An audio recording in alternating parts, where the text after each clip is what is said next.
मराठवाड्यात शब्द आहे, लग्न झाल्यानंतर मांडव लागतो म्हणे.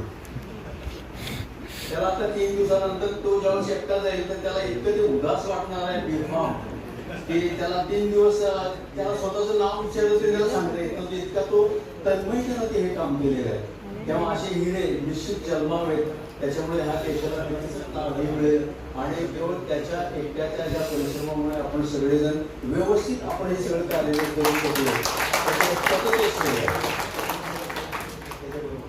तर खूपच ऍक्टिव्ह व्यक्तिमत्व आहे प्रदीप. यांचं शिक्षण MCA झालेलं आहे. हे प्रोजेक्ट मॅनेजर आहे सध्या एक्सलेअर टेक्नॉलॉजी मुंबईमध्ये आणि राहतात वाशिममध्ये.